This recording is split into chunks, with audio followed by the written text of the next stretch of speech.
Welcome to the High Performance Man podcast. I am your host, John Fayocavitz. On this show, I interview successful men who have built impressive careers in businesses, founders, CEOs, and senior leaders and professionals who have operated at a high level for years.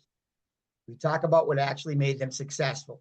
The goal is simple: to learn directly from men who have done it so we can apply those insights into our own careers, businesses, and lives and continue raising our own standards of performance. The show is sponsored by the Prime Performance Method. The Prime Performance Method is designed specifically for high-performing men who have achieved success in their careers but feel like their body and energy have taken a hit along the way. We help busy professional men regain strength, reclaim their energy, and feel younger without long workouts, extreme dieting, and disrupting their schedules. If you are a high-performing man who wants to feel strong and energized as you are successful, message me, John Fayocavitz, on LinkedIn.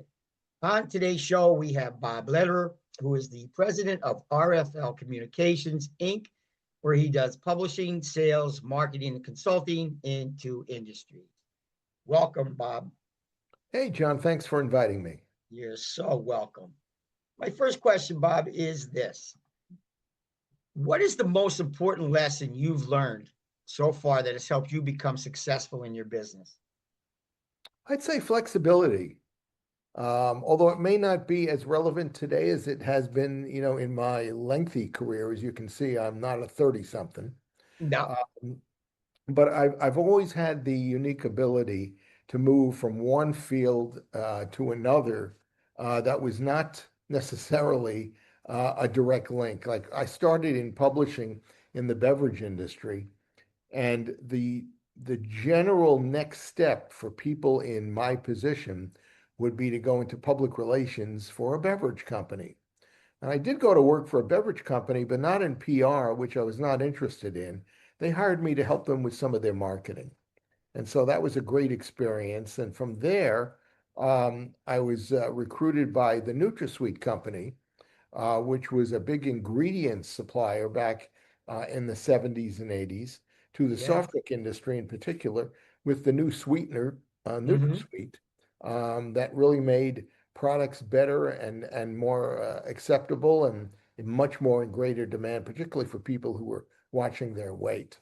Right. I could go on and on from there. But basically, I've been in publishing, I've been in marketing, I moved into sales, then I moved back into publishing, and I did that for 30 years. And I'm now really using all the information and knowledge that I learned in my second publishing venture, which is at RFL, which has really been a market research focused publication and video provider, news provider, as I said, for about 30 years. And when those kind of dried up because of COVID, I moved into the consulting area. And so I'm working for at least one company now and looking for others that I can help. And I've had previous positions in helping people in the research area with consulting issues, and they were very varied. So again, flexibility has been very key for me. So you started out in the publishing, and so you weren't pigeonholed into that. You said, I got to venture out somewhere. And so you went into the next sales and then the marketing, and now you're into consulting. So I was very lucky because the people that recruited me after the beverage publishing area knew how much I knew. I mean, in fact, I came to Chicago. I grew up in New York and I worked in New York for half my life. And I moved to Chicago because the president of a major soft drink company, Royal Crown Cola at the time, invited me for an interview and said, look, you know the president of Coke, you know the president of Pepsi, you know the president of 7-Up, and on and on and on. Those are our competitors. And let's talk about those people. And when we were done, he said, I think you could be of great value to me and to our company in helping us understand the competitive opportunities that we might have against each of those organizations. And so it was really what I learned in the beverage industry for 7.5 or 8 years that allowed me to move from a writer and an editor and that sort of thing about the beverage industry into somebody whose ideas and thoughts and ability to get more information proved to be valuable to Royal Crown Cola. Man, that's awesome. That is awesome. So what was the next company that you worked for then?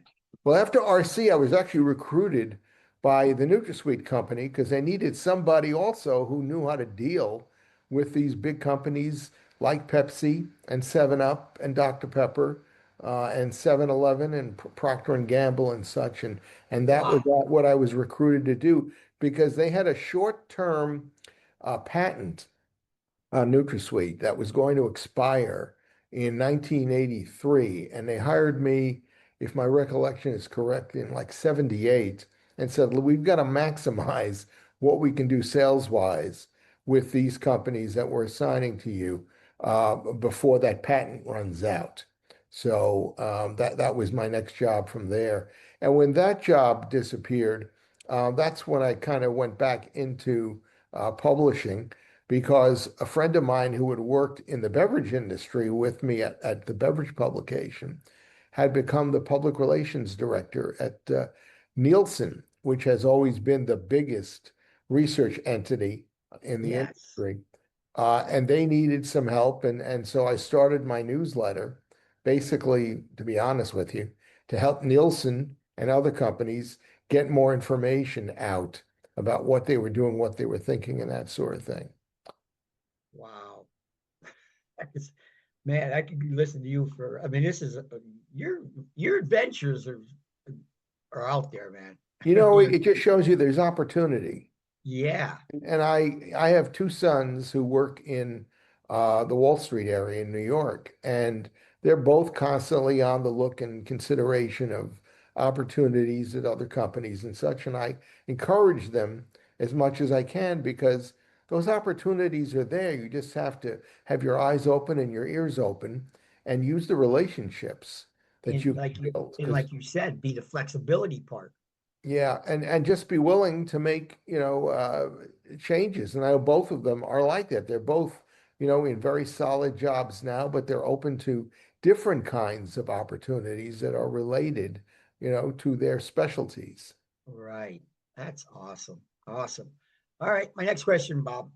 What do you think hinders a lot of men today from reaching their full potential? Well, we're in a different kind of marketplace today, obviously, because things are changing so rapidly. Technology, frankly, is one of the things that really helped me get my market research media off the ground because there was no internet research when I first started my first publication. And Wow. quickly, internet research popped up, and I jumped on it and said, we're going to follow this and see where it takes us. And I have to tell you, John, I got abused verbally by a lot of traditional research people who looked at what the internet as a research tool they thought could be, and they just buried me with, you're wasting your time. This is junk. Nobody is going to go on the internet. It's full of nerds and Yeah. there are no ethnic groups on it. It's mostly men. There's no women and such. And I was that savvy enough, but also lucky enough to meet a bunch of people who were helping make the push for the internet at the time. And they convinced me that's all wrong. I mean, we are in a rapidly evolving marketplace. Well, about 5 years after I started my newsletter, all the arguments against using the internet for research dissipated. Now, today, we're in a similar type situations. AI, which I see as incredibly revolutionary and game changing in business everywhere. And I'm not saying anything that everybody doesn't already realize. Right. Um, but I think you have to try to understand AI as best you can. And I'm not just talking about what it can or can't do. I'm talking about the companies that are in the field, the people in the field, what areas are open to entry, what areas maybe need. For instance, in research, AI is in very broad use, but there are thousands of companies that are there to help research companies do better research. And that is an incredible obstacle to a lot of research companies to start using AI because every Right. AI company is completely different from every Different. other AI company. It's Right. not like Coke and Pepsi and 7 Up and Dr. Pepper. It's Right. just so far afield, and it can be really challenging. In fact, it is challenging to understand which of those AI companies could really be most relevant and beneficial to what you're trying to do. Now, I'm only talking about market research, but you can expand that obviously You're to right. almost every field that's out there because there's almost no area of business anywhere in the world that isn't being impacted by AI or that isn't being encroached by AI. Right. And so it's an amazing thing, and it's a great obstacle. It's also a great opportunity. Uh, Yes. I spent all of 2024 as an example, where I didn't have any consulting work, learning everything I could about AI in the research area, because I knew that it was going to become more and more And relevant it's and that it it's would just help going me crazy. understand things, and it does to this day. Right. And I got to give you credit going back. I don't know how long ago it was when you started the publishing thing. Um, 1995 was when my first and then you went into where you said the internet back in the 90s. What was that? Well, I started writing about the internet in 1996. My first publication, John, was supposed to be and was about new technologies and new methodologies that were changing market research. Well, in 1995, there was nothing that fit that criteria. Right. But I knew that it had to happen because when I was in the beverage industry, back in the 70s, if you wanted to buy Coca-Cola or Pepsi-Cola or any other soft drink, well, you could buy a glass of that product or you could buy a canned version of that product. What was missing from what we have today? Plastic. Well, plastic reared its head, and at our magazine, we started to cover the use of the plastic container for beverage business. Right. Yes, we just overwhelmed our readers with information about look into this, look at what it can do here, look at what it can do here. In fact, we devoted one whole issue to if you want to make the transition in your bottling plant, here's all the things you need to do to start, getting plastic into your portfolio. Well, today, we have a similar type situation.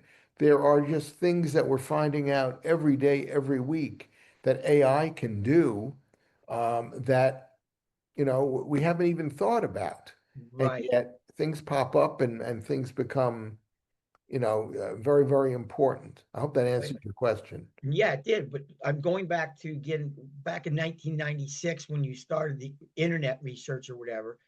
You said people were coming down and blasting you. Oh my God, I And mean, one guy came up behind me. I love telling this story. And I was getting my coat at the end of the day at a research conference in New York City. And some guy comes up, no, guy in front of me, got his coat, turned around, and said, "Are you Bob Lederer?" I said, "Yeah." "Are you the guy who keeps wasting time and space in your publication writing about the internet?" I said, "Yeah, that's me." "Don't you know that it's a waste of time? It's never going to become an internet capability. It's a bunch of this and a bunch of that." And John, I felt like this big. what you This did? guy was in the industry for obviously for a long time. And here I was probably 18 months into my research career at that point. But a guy behind me said, "Hey, Bob, I'm a reader of your publications. Ignore that guy." And I said, "Ignore him. He's very, very persuasive." And the guy said to me, "Guys like that," and this was 1997, guys like that in the 1960s were telling all of us in the research industry, you can't call people on the phone and ask them questions for research purposes. The only way you can do it is to sit across a table from a housewife, ask her questions and write it down on paper, or send out a survey through the mail, or maybe intercept somebody in a mall and ask them a couple of questions and again, write it down on paper. But that's the only way you can do Yep. research. And I thought about that and I said, well, this guy is right. If 30 years ago those people were fighting the telephone as a Yes. research tool, Yeah. Why are they fighting the internet? Well, they find the internet because it was so new and different and challenging. Yeah. And it was going to require new ways of thinking and new companies to Well, basically show the way. and ignoring all that noise, and look at where you are. Okay. Oh God, we've had a revolution, in everything that the internet has done, which has led to AI, Right. so ironically. Yep. Oh, that's so great. All right. My next question. For most men on the road to business or professional success, other areas of their life may get sacrificed. Okay. What's been one of the areas of your life, if there has been, that has suffered, but where you'd like to be successful now too? Oh, that's the easiest question you could ask me. To this Good. day, I apologize to my three kids because we rarely went on vacation between 95 when I had my newsletter and started it and going to 2020. I was so focused and so well focused on my newsletters and making sure they came out on time and that they were relevant and had a lot of information that people were waiting to read. And I really uh, shorted my family in taking vacations. I don't think we took more than 3 or 4 vacations in the 30-year period or 25-year period that I had the newsletters. Um, because I thought it was so important that I get my newsletters out that it couldn't wait. I couldn't take 2 weeks off and go do something else and not, meet the requirements and the demands of my readership. And that was a Right. mistake. So Wow. yeah, that's an easy question for me to answer. Well, we learn, right? Yeah. We learn. We learn. And my kids, to their credit, they're not following my example. Uh, Because I told them and I apologized to them. are they married? When yes, all three of them are married. Two of them Okay. have kids. In fact, my eldest, my daughter, um, she and her husband take the kids on vacations all the time. They're not weeks long. They might be 3, 4, 5 days here and there, but they make sure that they get out and get away from the house and go out as a group. She's got 5 kids. That's awesome. And my older son has 3 kids, and they're all kind of young at this point. So going very far with them on vacation is a challenge because you got too many things that you're trying to carry on your back and make sure you're covering with your eyes and ears. Exactly. Exactly. What about questions now that I'm curious about? Where do you find yourself at peace? Um, I'm I'm at a point in my life where I want to continue to work. Uh, Frankly, I do have to. I've been successful, but not successful enough to just forget about that and retire. Um, because I enjoy getting up every day and learning something new, and particularly helping people that I know can use my guidance and my knowledge and the experiences that I've had. And that's one of the things I most enjoy about the consulting arrangement that I have now, because it's a heavy technology company that doesn't have any background, any experience, any knowledge about market research. Right. And so they've clearly and directly said to me, you're our guiding light as far as that goes. And hey, everybody likes to have their ego, played up. And so Right. I have to be honest, it makes me feel really good that I'm valuable and important in making a contribution, to them. Great. So you find your peace in helping people. Yeah, yep. And, spending time with my wife and the kids. Hmm. They're all over the place. My daughter, who I mentioned, lives in Israel. Wow. 2 sons are in New York. Everything going good for her? Yeah, they've spent, if you know anything about what life is like during, the Iranian situation, Right. most Israeli households, if you own a home, have a bomb shelter that's built in. And they have Wow. too often had to sleep in that bomb shelter overnight. But the kids are very flexible and they've gotten used to it. And When Wow. they hear the sirens, they immediately just run into the bomb shelter and they know they're all together with mom and dad. And so they make the best of what they can.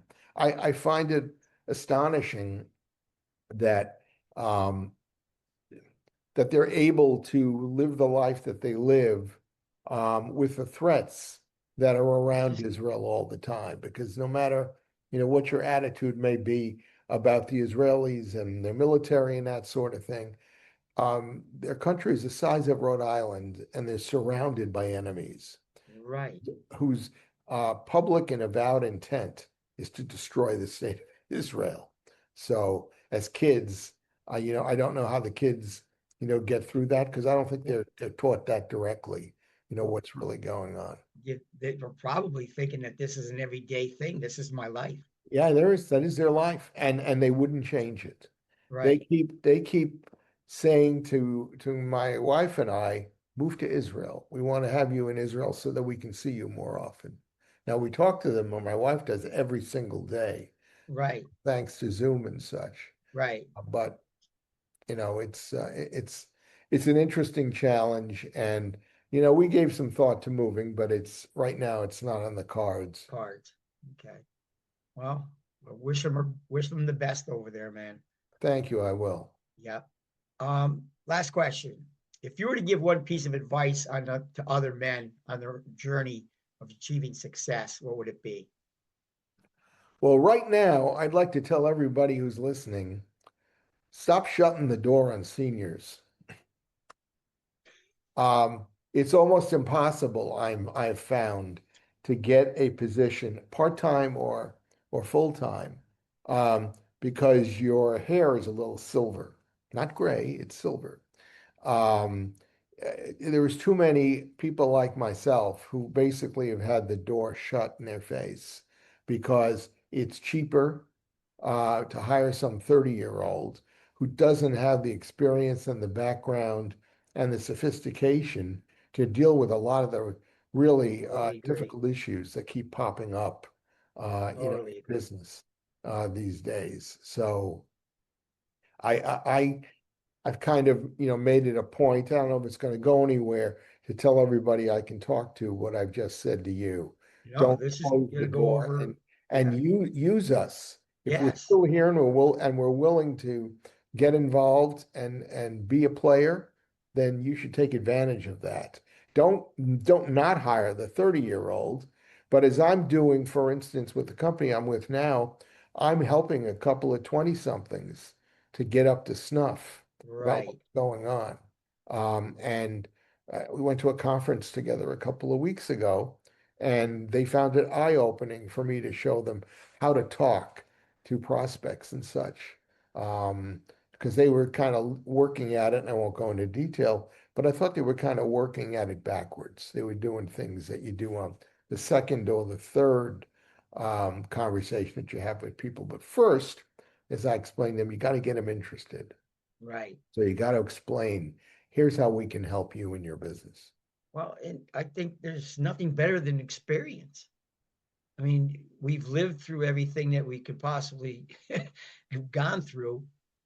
And if people would just listen to the people who went through it, okay?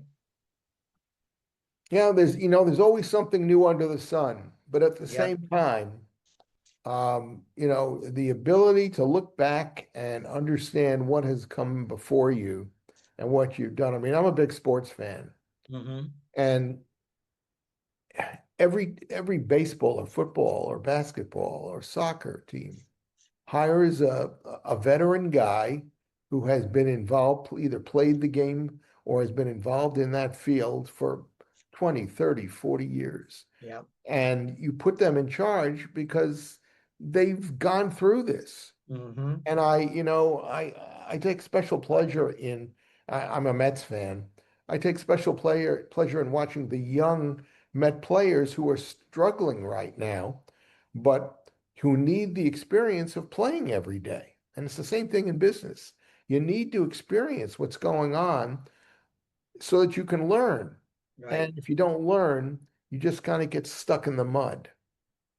Yep. I totally agree, Bob. Well, Bob, it's been an absolute pleasure having you on the show. I want to thank you so much for taking the time to be on. Okay. Your insights, my audience is going to enjoy them very, very much. Just your adventures alone and what you've done through. And if you do put the your book in the chat, or do you want to say it so people? Sure. I'm also I'm a Mets fan. I'm also a New York Jets fan, and I wrote the definitive book in 2018 about the only Super Bowl winning team the Jets have ever had, and that's Super Bowl III. But the book was really about everybody other than Joe Namath, because Joe Namath has had the final word every year since Super Bowl III in 1969 about what happened that year and what about the team and everybody else. And it was my pleasure to talk to 35 of the 44 other players on that team and to talk to them about their experiences that year. And the very first one I talked to said to me, I've been waiting 48 years for anybody to ask me about what happened that year. And I found that point of view to recur over and over again with so Great. many of the guys that I talked to. Again, That's experience, but they saw experience in a different way than Joe Namath did. And ironically, my attitude is they helped make Joe Namath a celebrity for a half a century so far because right. of what they did. Football is not a one-man game. No No, sport it's not. really is. No. And they played up to their full ability that day and completely changed the course of football history and made Namath a bigger star than he already was. And did you mention the book's name? Beyond Broadway Joe, which Perfect. and Joe Namath hates the title, but that's okay. Hey, that's okay. All right. Thank All you, John. right. Well, until the next episode, perform strong in all areas of your life.